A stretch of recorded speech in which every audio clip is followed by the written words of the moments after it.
Bonjour à toute la communauté et bienvenue pour une nouvelle vidéo. Je suis Mathieu de la chaîne Librairie et aujourd'hui je suis aux côtés de Philippe Erlin. Bonjour Philippe.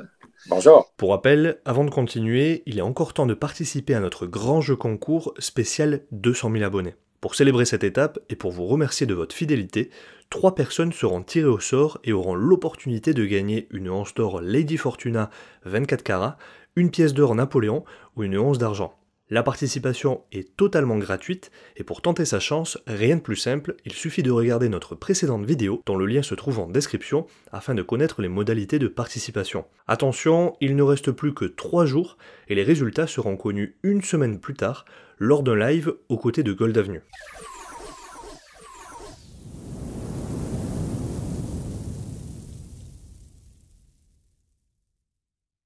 Alors Philippe, vous êtes économiste, vous avez écrit de nombreux livres dont Pouvoir d'achat, le grand mensonge. Hop. Donc je laisserai le lien en description de la vidéo, on va pouvoir un petit peu en parler.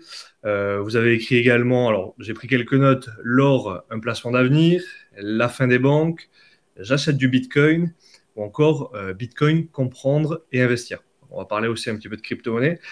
Et aujourd'hui, on est d'accord que l'inflation explose. On est à des niveaux qui n'avaient pas été atteints depuis près de 40 ans. Et je trouvais que votre livre, qui a été écrit en 2018, vous me Voilà, il est corrigez. sorti en 2018, juste au début des Gilets jaunes. Voilà. Et en fait, il est dans l'actualité puisque vous mettez en avant les méthodes de calcul de l'INSEE, enfin, vous critiquez les méthodes de calcul de l'INSEE. Alors, l'INSEE, l'Institut national des statistiques et des études économiques. Et du coup, vous mettez en avant, alors ça, c'est le premier chapitre du livre, hein, vous mettez en avant les biais, si on peut appeler ça comme ça, statistiques, notamment l'exclusion de certains postes de dépenses, dont les impôts directs, l'impôt sur le revenu, les cotisations sociales qui ont explosé, hein, puisqu'on est passé de 0,5% en 1996 à 17,9% aujourd'hui, donc x34. Et les intérêts d'emprunt, et même les intérêts d'emprunt des crédits à la consommation. Oui, c'est-à-dire, il y a plein d'hypothèses qui sont faites pour calculer l'inflation. Alors, l'inflation, qu'est-ce que c'est? L'inflation, c'est l'augmentation générale des prix. Bon. Sauf que c'est plus compliqué que ça. Les prix évoluent rarement tous en même temps du même taux. Hein. Il y a certains biens qui augmentent, d'autres pas. Et pour estimer alors le coût de la vie que subissent les Français, l'INSEE a construit un panier moyen, un Français moyen, qui consomme tant de litres d'essence, tant de restaurants, tant de places de cinéma. C'est un Français moyen qui correspond à personne, mais c'est une moyenne. Quoi, voilà. Et, la construction de cet indice, elle est sujette à plusieurs limitations. Alors, dans mon livre, j'en étudie plusieurs. Alors, vous avez parlé des impôts. C'est vrai que l'augmentation des impôts obère le revenu. Bon. Mais là, ça agit au niveau du revenu. Moi, je me suis vraiment focalisé sur les prix en tant que tels. Donc, je parle évidemment des impôts, mais ce n'est pas de ce côté-là que je regarde les choses. C'est vraiment comment les prix évoluent et comment c'est mesuré par l'INSEE et quels sont les biais qui font que les gens ressentent une inflation plus importante que celle calculée par l'INSEE. Mon livre est sorti le 5 octobre 2018, au moment où démarraient les Gilets jaunes. Et comme l'a dit, j'étais très fier d'ailleurs qu'il l'écrive, Emmanuel Todd, dans son livre, dans un livre qui est sorti il y a un an, si l'inflation était vraiment celle de l'INSEE, il n'y aura pas eu de gilets jaunes. Parce que les gilets jaunes, ce n'est pas des gens qui sont habitués à manifester, c'est des gens qui travaillent, en général, les deux travaillent, ils ont fait un choix de se mettre un peu à l'extérieur pour avoir une maison et un jardin, pour les enfants, etc. Bon, voilà, c'est des gens qui bossent, c'est pas du tout des gens qui manifestent. S'ils ont manifesté, c'est que vraiment, ils sont coincés. Voilà. Et, et, et avec mon livre, j'explique que le pouvoir d'achat des Français baisse depuis l'an 2000. Voilà. Notamment à cause d'un poste qui prend une importance démesurée, qui est l'immobilier. Et l'immobilier n'apparaît pas dans l'indice des prix à la consommation. Pourquoi? Ah, ben là, il y a une petite subtilité, mais il faut comprendre, c'est que l'immobilier, c'est un investissement, alors que l'indice des prix à la consommation, ça concerne les biens de consommation. Donc, ça ne prend pas en compte l'investissement. C'est-à-dire, si vous achetez des actions, ça ne rentre pas dans l'indice des prix. Mais j'ai envie de dire, ça, c'est normal. C'est un placement que vous faites, c'est votre choix, c'est votre épargne. Bon, si les actions sont plus chères, voilà, c'est pour vous. Mais c'est pas la faute, c'est pas l'augmentation des prix. Mais l'immobilier, bon, un investissement, oui, mais enfin, quand c'est la maison principale, c'est un investissement qu'on consomme, hein, c'est aussi une consommation. Les gens qui achètent des logements pour les mettre en location, je veux bien, ça c'est un investissement. Donc c'est distinct de la consommation. Mais le logement principal, c'est un peu spécieux de le sortir complètement de l'indice des prix et de la consommation, et c'est pourtant le cas. Et donc c'est pour ça que, parce que les gens qui accèdent à la propriété, c'est un parcours à peu près normal. Là. Il y a plus de la moitié des Français qui sont propriétaires, il y en a encore plus qui souhaiteraient l'être. Donc c'est un parcours normal, on commence par être locataire, puis ensuite, quand on est installé, bon, bah, voilà, on passe à l'étape, on achète. Et là, avec la hausse des prix immobiliers depuis le début des années 2000, les gens ont vraiment dû se serrer la ceinture, quoi. Et eux, leur pouvoir d'achat, il diminuait parce qu'ils étaient obligés de consacrer une grosse part de leur revenu au remboursement de l'emprunt. Et l'INSEE leur expliquait dans le même temps que leur pouvoir d'achat augmentait. Donc, c'est pour ça que ça ne marche pas. Mais l'INSEE ne prend pas en compte l'achat de logement. Ils prennent que la location, ce qui fait que le logement, dans le panier moyen de l'INSEE, il pèse 6% seulement. C'est un chiffre tout à fait ridicule, très faible. Il y a très peu de Français qui consacrent quelques pourcents de leur revenu au logement, quoi. Donc, voilà, donc ça explique en grande partie, voilà. Et puis il y a d'autres effets, il y a un autre effet aussi qui permet d'atténuer l'inflation, qui est l'effet progrès technique. Donc, si vous, par exemple, le nouvel iPhone 14 a vu son prix nettement augmenter par rapport au précédent, par rapport au 13. Mais l'INSEE va vous dire, oui, d'accord, certes, mais le 14, il a un processeur plus puissant, il fait des choses en plus. Donc, en fait, vous en avez plus pour votre argent. Et donc, l'INSEE, dans sa base de données, va mettre un prix inférieur au prix étiquette de l'iPhone 14. Voilà. Ce qui fait que tous les biens technologiques tirent l'indice des prix vers le bas. Et ça, c'est aussi une façon, bon, je les détaille dans le livre, qui est tout à fait de la magouille, parce que c'est complètement au doigt mouillé, parce que c'est impossible à mesurer techniquement parlant, quoi. Voilà. Donc, c'est vraiment au doigt mouillé. Et voilà, et ça n'a aucun sens pour moi de mesurer ça, quoi. Voilà. Donc c'est les deux éléments qui permettent de diminuer l'inflation, quoi. Voilà. Il y a un effet sous-pondération dans le cas de l'immobilier, ce que vous mettez en avant. Alors, il y a un débat de une dépense d'investissement, c'est une dépense de consommation, pas tout le monde est propriétaire, seulement une partie est locataire. Donc, c'est vrai que c'est compliqué d'avoir un indice qui se veut général, entre guillemets, qui est censé refléter le panier de la ménagère, qui est un individu qu'on ne connaît pas. Mais effectivement, 6% d'immobilier dans un indice, c'est vrai que ça reste minime. Donc, effet sous-pondération, effet qualité, ce que vous mettiez en avant, qui fait que même les logements, on part du principe qu'ils ont pris en qualité par rapport aux années 80, par exemple, avec les normes environnementales, etc. Et on considère que le prix n'a pas tant augmenté que ça. Par contre, c'est vrai que quand on se focalise en valeur, parce que moi j'aime bien me focaliser en valeur relative plutôt qu'en valeur absolue, et quand on compare le pouvoir d'achat en termes de mètres carrés, là, effectivement, on se rend compte qu'il a chuté. Voilà. Tout ça, c'est ce que vous expliquez dans le livre. Il y a aussi un autre effet dont il faut parler, parce qu'on l'a vu aussi, là notamment pendant le confinement, c'est l'effet pondération. Parce qu'on prend un panier moyen, mais si par exemple, le prix vous aimez le poisson, vous mangez du poisson 2 fois par semaine, le prix du poisson augmente, vous allez acheter moins de poissons. Et donc, si tous les Français font ça, la part du poisson dans le panier de la ménagère va diminuer, ce qui fait que la hausse des prix qui pèse sur les produits de la mer vont être répartis sur une base qui se rétrécit. Donc, ça va amoindrir l'effet de la hausse des prix. Et l'INSEE considère que, ne met pas la diminution de la consommation du poisson, pour prendre cet exemple-là, sur le fait que le prix augmente. Non, il dit c'est un choix de consommation, point à la ligne. Nous, on acte ce que font les Français, quoi. Voilà. Et donc, alors ça s'est vu pendant le confinement, parce que pendant le confinement, il y a eu une inflation très basse, notamment parce que le prix des billets d'avion était très faible, et parce que l'essence était très faible. On est très content de le savoir, mais de toute façon, on ne pouvait pas l'utiliser. Hein. On ne pouvait pas prendre l'avion parce qu'on ne pouvait pas voyager. Hein. Et puis, on ne pouvait pas prendre sa voiture, sauf un peu pendant les vacances. Voilà, mais pendant le confinement, le premier confinement, on ne pouvait pas bouger. Donc, la consommation, donc le panier de la ménagère de l'INSEE ne correspondait pas du tout à ce que faisaient les Français. Alors que dans le même temps, par contre, quand tout le monde était à la maison, les dépenses d'alimentation, elles ont explosé parce que les enfants étaient plus à la cantine, les parents étaient aussi à domicile, pendant le premier confinement au moins. Et donc, les dépenses d'alimentation, elles ont fait un bond. Mais l'INSEE n'a pas adapté son panier à cette réalité-là. Donc, l'INSEE nous a dit pendant 2020, à façon très faible, Alors qu'en fait, si on adaptait le panier à la réalité, on aurait un chiffre différent aussi. Donc, c'est aussi une façon voilà, de pas retranscrire la réalité, quoi. D'autant plus qu'il y a un effet, alors en plus de l'effet qualité, l'effet de sous-pondération, les exclusions de certains postes de dépenses ont aussi un effet retard.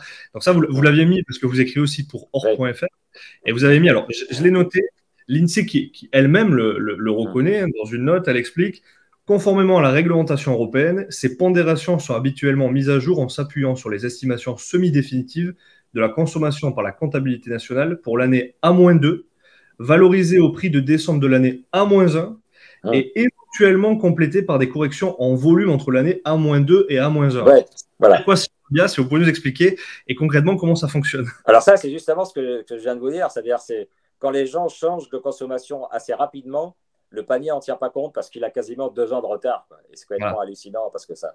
Et ça, on le voit en ce moment justement, parce que maintenant que l'inflation, comme on l'avait sorti, l'inflation était encore modérée, ce n'était pas un problème. Même si je disais qu'elle était plus élevée que l'indice de l'INSEE, elle n'était pas de 0 ou 1 ou 2, elle était plutôt à 3-4 si on intégrait le logement. Bon, ce n'est pas non plus 10% comme aujourd'hui. Là, aujourd'hui, on est à 10%. Bon, enfin, à 7 officiellement, parce qu'il y a le bouclier tarifaire sur l'énergie. Mais sur tout ce qui est produits de consommation courante, essence et alimentation, on est à des chiffres, voilà, on est à 10 ou plus, quoi.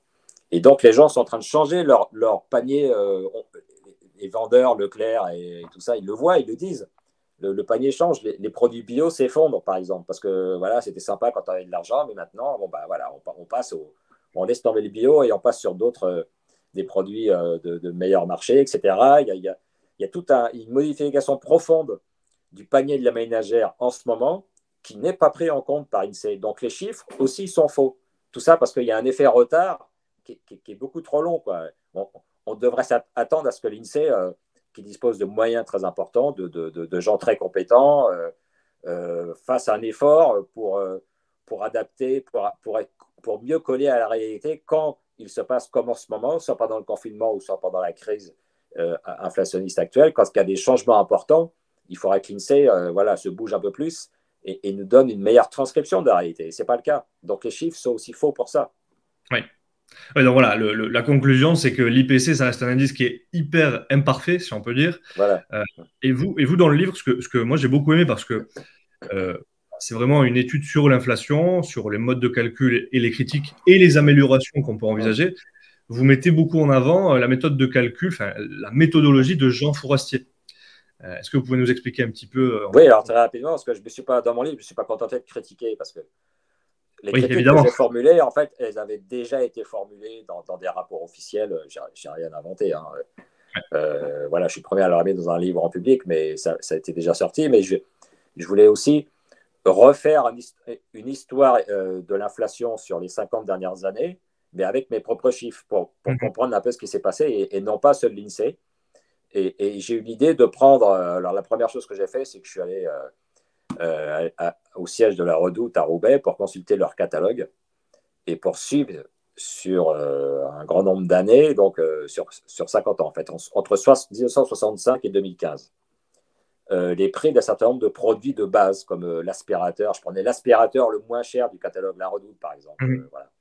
Et à chaque fois, je le comparais au SMIC net mensuel de l'époque, que j'ai récupéré auprès de l'INSEE d'ailleurs. Hein, j'ai récupéré ces chiffres-là et je divise. Et donc, je vois là, ce que coûte en pourcentage du salaire mensuel, ce que coûtait un aspirateur en 65, en 66, 60, etc., jusqu'à aujourd'hui, quoi.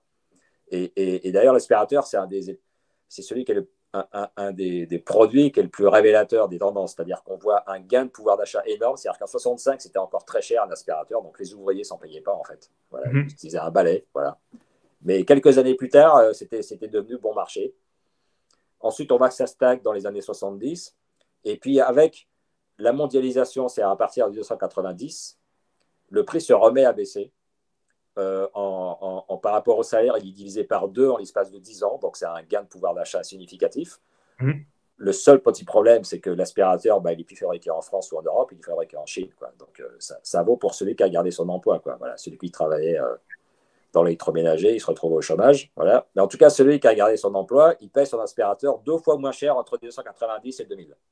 Et ensuite, depuis 2000, ça s'arrête. Parce que là, on est au taquet. Et voilà. Et donc, même pour les biens d'électroménager, tout ça, bon, malgré les progrès, il n'y a pas vraiment de gain. Les produits électroniques, si. Et puis, il y a Internet, il y a de nouveaux produits qui arrivent, comme le téléphone portable, Internet. Donc, ça c'est un gain réel. Par contre, à partir de 2000, c'est là où les banques centrales se mettent à faire n'importe quoi, à baisser les taux d'intérêt. Ça, pourquoi? Parce que c'est suite au crack des valeurs Internet en 2000 et aux attentats du 11 septembre 2001. Il ne fallait pas qu'il y ait de récession, sinon ça aurait été interprété comme une victoire des terroristes. Donc la Fed, la Banque centrale américaine, baisse ses taux pour faciliter le crédit et relancer la machine. Voilà. Et c'est à partir de là que l'inflation apparaît. Alors, on ne la voit pas dans les indices, justement, parce que l'IPC... mais on a ce qu'on appelle une inflation d'actifs, c'est-à-dire que les gens qui ont de l'argent vont mettre une partie de cet argent dans des actifs pour protéger contre l'inflation. Donc, c'est les actions, c'est l'immobilier, c'est l'or, les œuvres d'art, les voitures de collection. Tous ces biens-là, tous ces actifs-là voient leur prix augmenter vraiment très sérieusement à partir de l'an 2000. Voilà. Alors, certains avec des soubresauts, il y a des crises boursières, donc ça sont baissés, mais enfin, ils ont quand même remonté. L'or a mieux résisté. L'immobilier, ça dépend des pays. En fait, en France, il n'y a pas eu de vrai crack immobilier, alors qu'il y en a eu en Espagne, aux États-Unis. Ça dépend un peu des pays. Voilà. Mais c'est à partir de l'an 2000 que ces actifs-là se mettent à grimper et que donc le pouvoir d'achat des classes des employés et des classes moyennes, on va dire, commence vraiment à déguster, quoi. Voilà. Et là, avec ce qui se passe en ce moment avec la crise énergétique, ça devient catastrophique. Voilà. Voilà, la méthode du coup de Jean Fourastier. Et donc, voilà. Alors, quand j'ai fait, oui, j'ai fait ça, juste là, et ensuite, je me suis rendu compte que Jean Fourastier avait utilisé cette méthode, lui, quand il était prof au CNAM, au Conservatoire national des arts et métiers, et il avait créé un groupe d'études statistiques pour relever les prix. Lui, y compris, il remontait jusqu'à Louis XIV. Quoi. Il prenait le prix d'un poulet et il comparait ça au prix d'un manœuvre par qualification, donc un peu le SMIC de l'époque, quoi, on va dire, parce que ces prix-là étaient connus. Et il faisait des séries statistiques sur plusieurs siècles, mais qui étaient tout à fait cohérentes par rapport à l'histoire économique, par rapport, voilà, c'était très intéressant. Et malheureusement, quand il a quitté le CNAM, son groupe d'études a été dissous et ça n'a pas été suivi. Voilà, c'est dommage. Donc voilà. Donc, moi, j'ai fait ça sur un certain nombre de biens durables, de la chemise aussi. J'ai pris la chemise homme de base. Voilà, j'ai pris quelques produits alimentaires. Voilà. Et un téléviseur aussi. Bon, les premiers téléviseurs couleur qui coûtaient une fortune, le premier téléviseur couleur à la Redoute, ça coûtait presque 1 an de salaire. De smicard. Mais le prix s'est effondré en quelques années. C'est ça aussi qui est intéressant. Quoi. Le prix, c'est... Voilà, voilà. On voit des choses comme ça, les ordinateurs aussi. Donc, et on voit bien qu'il y a des gains de productivité très importants, des gains de pouvoir d'achat très importants. Ça s'est cassé au milieu des 70. Après, il y a des gains un peu avec la mondialisation, comme je disais tout à l'heure pour l'aspirateur. Et depuis 2000, il n'y en a plus. Il n'y a plus de gains. Et avec l'immobilier qui augmente, eh ben, les gens sont pris à la gorge. Quoi. Voilà. Du coup, voilà, justement, pour faire la transition en parlant de classe d'actifs, vu que vous parliez d'actions, d'immobilier, etc., vous avez aussi écrit un article sur les obligations. Donc, comme ça, on change de registre aussi. Alors, notamment les obligations émises par le Trésor français, hein, les obligations indexées à l'inflation et les obligations libellées en dollars. Qu'est-ce qu'on doit en penser? Comment ça fonctionne? Et quels sont les risques? Alors ça, ce sont des affaires que j'ai sorties il y a quelques temps.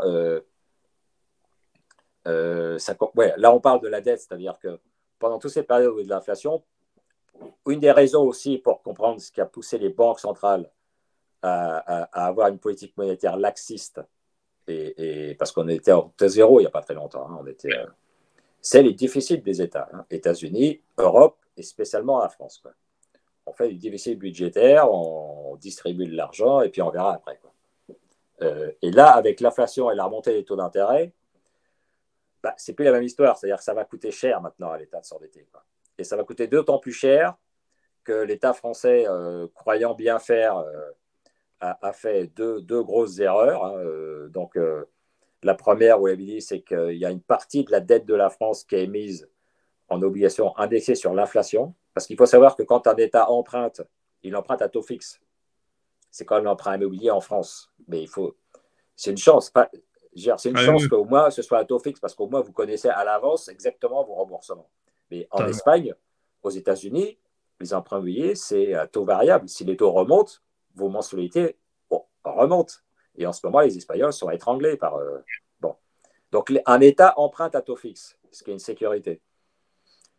Mais lorsque l'euro a été créé, donc 98-99 à peu près à ce moment-là, il y a un fonctionnaire de Bercy qui est très intelligent de dire on va émettre des obligations indexées sur l'inflation.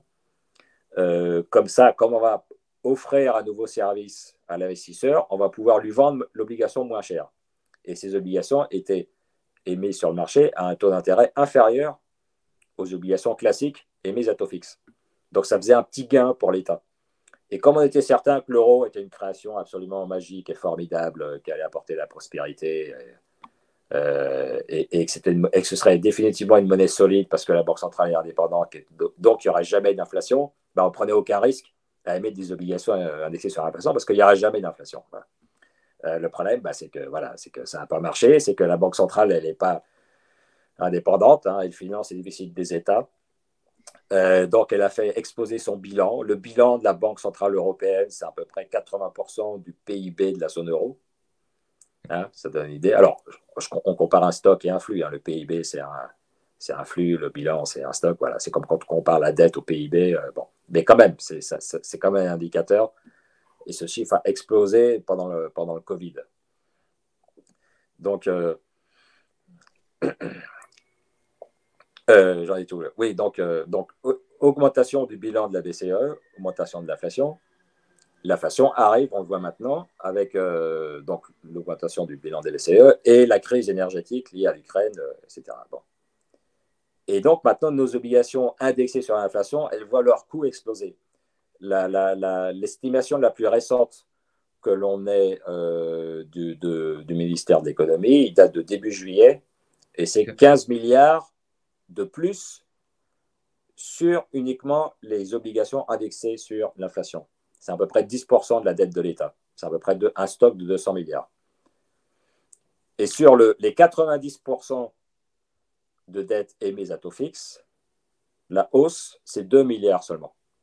Parce que comme c'est à taux fixe, ça ne bouge pas, sauf que quand un emprunt arrive à l'échéance, il faut le remplacer par un autre à un taux un peu plus élevé. Et donc ça représente un coût de 2 milliards. C'est-à-dire qu'il y a un effet d'inertie qui est très important avec les emprunts à taux fixe. Donc c'est une sécurité. Alors que les emprunts à taux variable, c'est instantané. Donc c'est plus 15 milliards et on va se terminer l'année à 20 milliards. Surtout que c'est indexé sur l'inflation en Europe et en France. C'est à peu près 60%, c'est l'inflation en Europe. Et l'inflation en Europe, on est à 10% et on va terminer l'année peut-être à 12%. Alors qu'en France, on est un peu en dessous, on est à 7% avec le bouclier énergétique. Voilà, donc ça, c'est en train d'exploser et l'État continue d'en émettre, ce qui est complètement aberrant. Moi, l'explication que je livre pour ce comportement complètement aberrant, c'est qu'en fait, les clients habituels qui achètent de la dette française, notamment à l'étranger, ils disent on en veut, sinon on arrête d'en acheter. Ouais.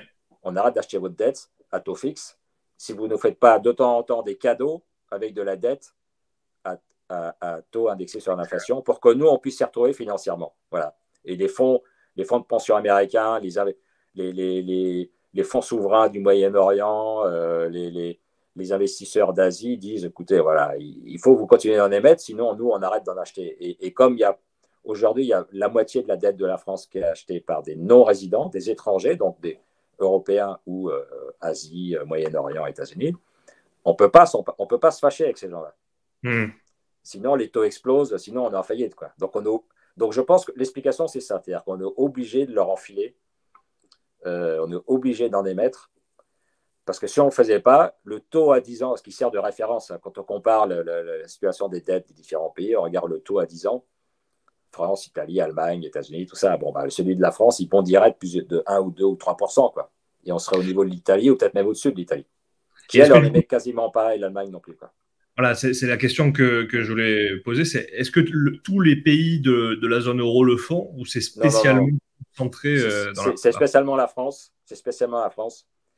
Ok. L'Italie un tout petit peu, l'Allemagne un tout petit peu, mais vraiment, voilà. Donc, c'est spécialement la France. Et voilà. Donc, ça, pour moi, c'est vraiment. Enfin, il y a tromperie sur la marchandise. Ça veut dire que le taux à 10 ans français est faux, quoi. Ok. Il est, il est, Précisément il est, influencé il est par... artificiellement bas. Voilà. C'est-à-dire que, voilà. Et ça permet de faire passer la France comme un emprunteur réputé et sérieux parce qu'il a un taux à 10 ans qui est faible, qui est un petit peu au-dessus de l'Allemagne, mais pas beaucoup plus.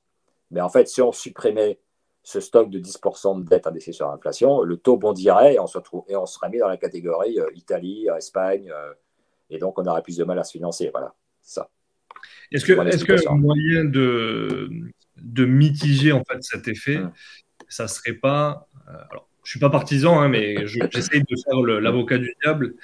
Si la BCE venait à racheter cette dette indexée à l'inflation, est-ce que ça limiterait les risques, entre guillemets, sachant que les intérêts finissent par être remboursés au trésor à la fin de l'année, quoi.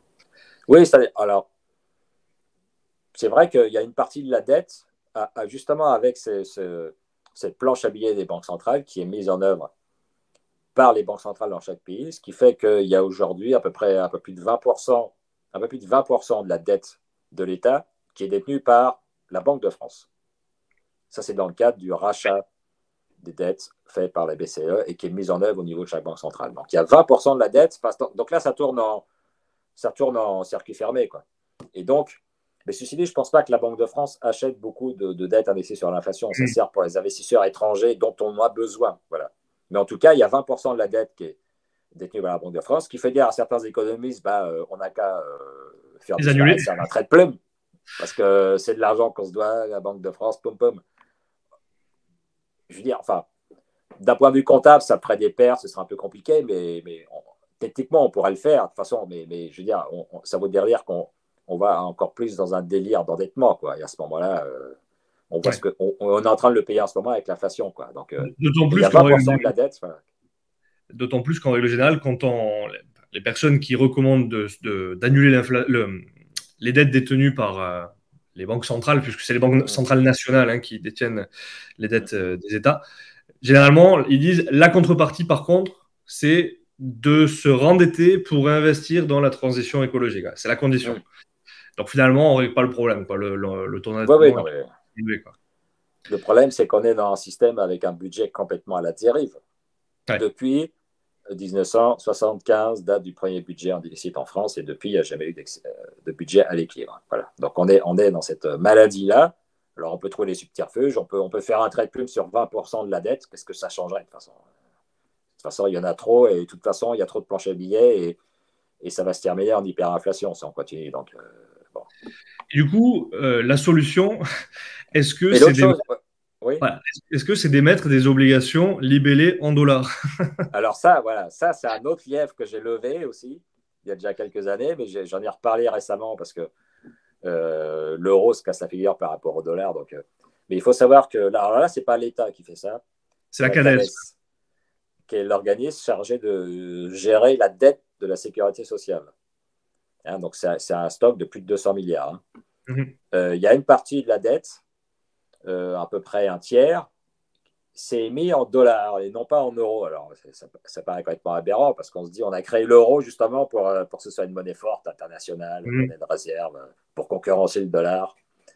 Et là, on a un organisme public qui dépend directement de Bercy hein, et qui émet de la dette en dollars, donc qui participe à la puissance du dollar au niveau mondial, ce qui est complètement aberrant. Alors, pourquoi ils font ça?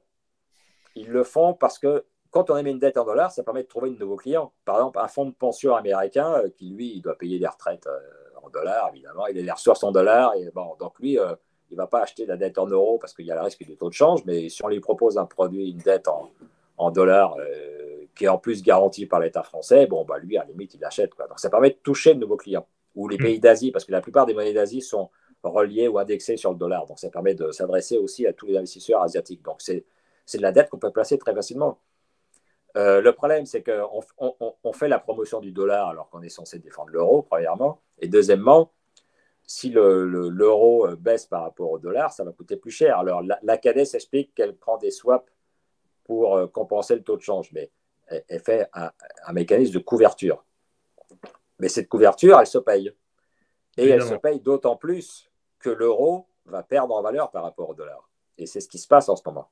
Et là encore, on est dans la même croyance que pour les obligations indexées sur l'inflation, c'est-à-dire on est persuadé que l'euro sera éternellement une monnaie forte et respectée, donc il n'y a aucun risque à emprunter en dollars. De toute façon, on sera aussi fort ou plus fort que lui, quoi. Voilà. Donc, eh ben non, on le voit en ce moment avec l'inflation, avec la balance commerciale européenne qui plonge dans le rouge. Hein. Oui.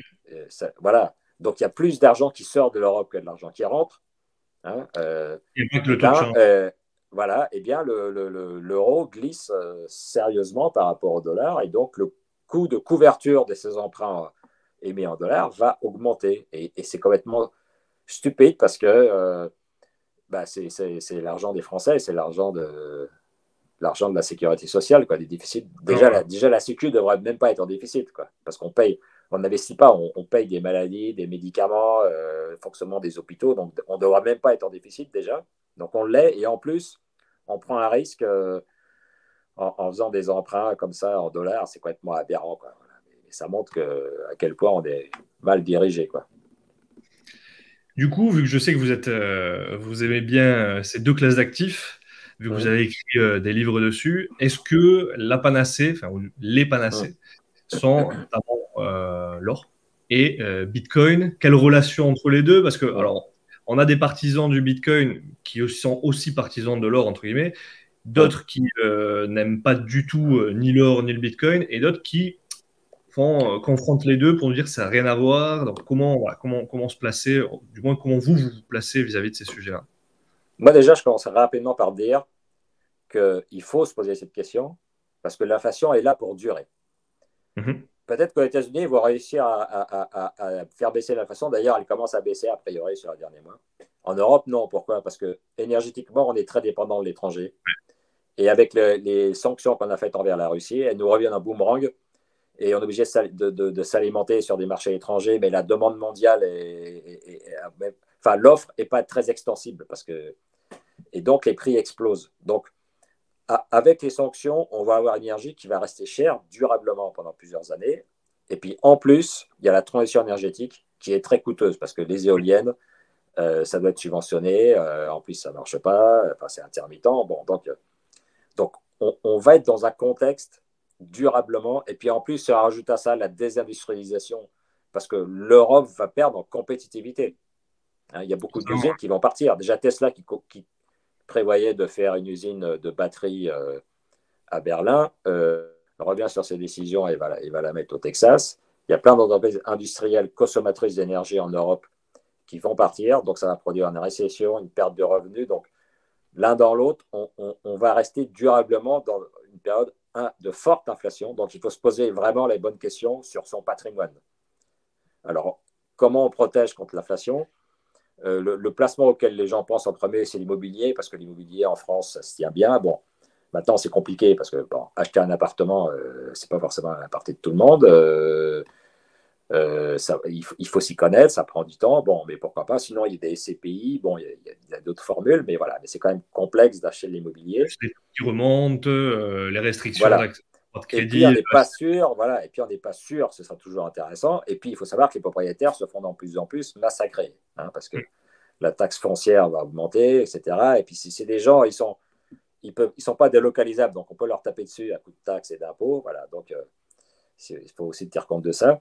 Donc, sinon, dans les actifs, il y a aussi les actions, mais les actions se portent bien quand l'économie se porte bien. Moi, je ne suis pas sûr que l'économie européenne va sortir renforcée de la crise actuelle. Au contraire, je pense qu'elle va s'affaiblir. Donc, acheter des actions européennes à long terme, pour moi, ce n'est pas forcément une bonne chose.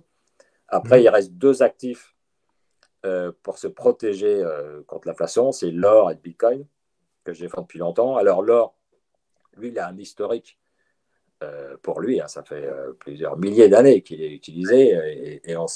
Et donc, on a pu mesurer qu'en période d'inflation, l'or protège très bien le patrimoine de ceux de. Voilà. Donc, Je conseille toujours d'en avoir un peu. Mais je dirais qu'il faut aussi avoir du Bitcoin, mais c'est complémentaire, parce que le Bitcoin est beaucoup plus volatile. Hein. Là, le cours, il s'est encore cassé la figure à 16 000 $, donc euros maintenant, parce qu'on est à la parité, 1 euro égale 1 dollar. Suite à la faillite de FTX, on était à 70 000 il n'y a pas longtemps.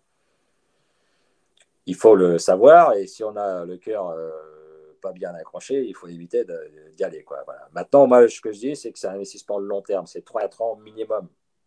Donc, c'est de l'argent dont on est certain de ne pas avoir besoin sur les 4 ans qui viennent. Sinon, on n'y va pas. Alors que l'or est beaucoup plus stable et beaucoup moins volatile. Donc, on peut mettre de l'argent en or et se dire, si dans 1 an ou 2 ans, j'en ai besoin, je pourrais taper dedans.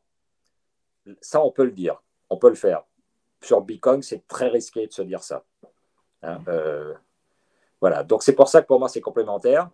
Mais je dirais, dans les 2 cas, il faut quand même passer un peu de temps pour comprendre ce que c'est qu'un actif. Quand on investit, il faut passer un peu de temps pour comprendre. Si on ne comprend pas Bitcoin, on n'y va pas, quoi. Voilà, alors, voilà. Du coup, la critique que de plus en plus de personnes, enfin, certaines personnes font, notamment les personnes qui sont contre les crypto-monnaies de manière générale, le disent, oui, mais FTX nous démontre que le Bitcoin, c'est pas sérieux, c'est pas sérieux, c'est du vent, c'est un actif qui n'a pas de valeur, qui est intangible, etc. Alors, qu'est-ce que vous leur répondriez?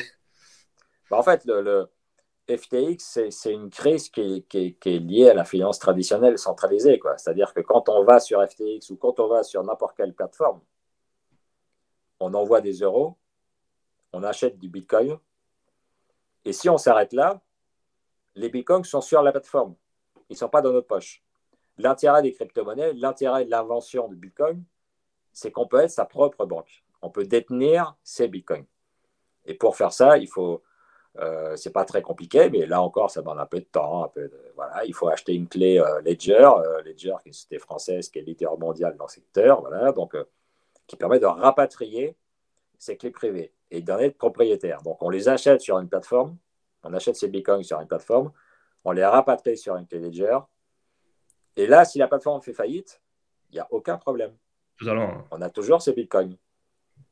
Voilà. Et ensuite, la clé, alors, il y a aussi un mécanisme, je ne vais pas rentrer dans le détail, mais il y a un mécanisme, si on perd la clé, on peut quand même retrouver son portefeuille, il y a une suite de mots à noter, enfin bon, il y a des garanties, il y a des garanties qui existent, voilà. Mais voilà, il faut aller au bout de la logique. C'est pour ça qu'il faut comprendre le Bitcoin avant d'y aller. Parce que le Bitcoin, c'est une monnaie de pair à pair. On ne passe pas par une banque, on envoie de l'argent directement à quelqu'un. Voilà. Il faut comprendre ce que c'est que les clés privées. Il faut comprendre l'intérêt de les avoir. Voilà. Si on ne comprend pas ça, si on se dit le Bitcoin, c'est un truc spéculatif, je vais gagner plein d'argent sans trop me fatiguer. J'ouvre un compte sur FTX, j'envoie de l'argent et puis dans 5 ans, je serai riche. Non, non. Ça veut dire qu'on n'a pas été au bout de la démarche. Il faut faire une démarche. Il faut comprendre vraiment l'intérêt des cryptos. Et à ce moment-là, on y va. Et quand on fait ça, tous les gens vous le disent sur les sites crypto, ils vous le disent. Si vous avez une somme importante, mettez-la sur une clé, ne la laissez pas sur une plateforme. Je ne voilà. Pas, ouais. Il ne faut surtout pas laisser sur une plateforme, puisque moi, ce que j'aime bien expliquer, c'est qu'on part du principe que les cryptos, le système de decentralized finance, c'est justement de sortir de la finance traditionnelle qui se veut centraliser. Si on relaisse, si on finit par laisser les cryptos dans des plateformes type FTX, Binance, etc., finalement, on retourne dans de la finance traditionnelle. Voilà. Si tant est que lorsqu'on achète des bitcoins sur FTX, Binance, etc., eux-mêmes les achètent parce qu'ils ne sont pas obligés. FTX, on n'est même pas sûr qu'ils les aient achetés. Hein, parce qu'ils en ont plus. Ils en ont zéro dans leur. D'après les infos qu'on a, c'est parce que c'est en faillite, ils n'en ont pas. Donc c'est hallucinant. Exactement. C'est hallucinant. Et je dirais, c'est comme l'or aussi, hein, parce que l'or, les gens qui me disent ouais, j'ai de l'or, j'ai acheté des minières. Non. Alors ça, c'est déjà les minières et l'or, c'est deux choses qui n'ont rien à voir. Donc, des gens qui disent j'achète de l'or avec des minières. Non, les minières, non, c'est les entreprises qui produisent de l'or, donc déjà, ça n'a rien à voir. Ou ceux qui disent oui, j'ai de l'or, j'ai acheté les ETF. Non, ça, c'est pas bon non plus. Pour spéculer, oui. Mais si un jour, il y a une vraie crise, les ETF or, je ne suis pas sûr que ça vaille grand-chose. Voilà. Donc, si on achète de l'or, on achète de l'or physique. Des Napoléons ou des si j'achète des actions de Total, j'achète du pétrole. Oui, voilà.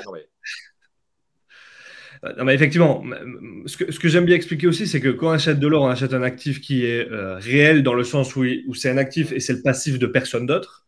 C'est-à-dire que si la société qui me l'a vendu ou qui a créé, enfin, qui a sorti des mines l'or fait faillite, ça m'impacte pas. Par contre, effectivement, si j'achète un ETF d'or, Voilà. ben, finalement, mon C'est actif, de l'or c'est le papier. ETF, Oui. mais le passif, c'est le passif d'une entité qui est l'entité qui émet, qui crée l'ETF. Absolument, c'est de l'or papier. C'est comme acheter une action à l'action Total. Bon, on a confiance dans la société Total, mais on a un morceau de papier. Voilà. C'est pas comme acheter du pétrole. Bon, alors un particulier ne peut pas acheter de pétrole, enfin directement évidemment, mais voilà. Mais à la limite, bon, enfin, il y a des États ou des corporations qui peuvent décider d'acheter du pétrole. On peut acheter un tanker, enfin bon. Mais ça, c'est ouvert à des grosses sociétés. Mais là, il y a une acquisition directe. Mais quand on achète une action, c'est pareil, on a un morceau de papier. Hein, donc, il faut avoir confiance dans l'entreprise. Très bien. Écoutez, je vous remercie. Est-ce que, avant de terminer, vous auriez une citation et 3 livres à nous recommander? Ah, citation, non, mais des livres. Moi, j'ai beaucoup aimé les livres d'un économiste américain, Seyfried Amos. Donc, A2MOUS, voilà, il vit aux États-Unis. Il a écrit le Bitcoin Standard, donc, Ouais. qui est vraiment un livre qui permet de comprendre vraiment Bitcoin, hein, je dirais qui est complémentaire à mon livre. Mon livre aborde le Bitcoin en tant qu'actif financier, mais il y a aussi des aspects pratiques, notamment sur la fiscalité, voilà, qu'on n'a pas dans le livre d'Amos. Voilà. Le livre d'Amos, j'ai trouvé très bien. Bitcoin Standard, ça a été traduit en français. Oui, les talons Bitcoin. Voilà. Et il a écrit Fiat Standard aussi. Donc là, il s'interroge sur les monnaies papier à partir du Bitcoin. Voilà. Et donc, c'est un angle de vue que j'ai trouvé intéressant aussi. Et il est sorti il y a quelques mois en traduction française chez Consensus Network. Donc voilà, c'est un auteur qui m'a beaucoup intéressé et que je trouve qui est très intéressant, voilà, qui ouvre des perspectives. Et qui montre bien que Bitcoin, c'est une révolution monétaire, voilà, et que ça va ouvrir plein de perspectives. Voilà. Très bien. Écoutez, je vous remercie. Et à très vite. Merci à vous. Si tu as trouvé cette vidéo intéressante, n'hésite pas à la liker et t'abonner à la chaîne, et surtout, n'oublie pas d'activer la cloche pour être alerté dès qu'une nouvelle vidéo est mise en ligne. Souviens-toi que l'on reste en contact sur Facebook, Twitter, Instagram, TikTok, Spotify et le groupe Discord, et rappelle-toi que la différence entre ce que tu es et ce que tu veux être réside dans ce que tu fais. Deviens libre et riche.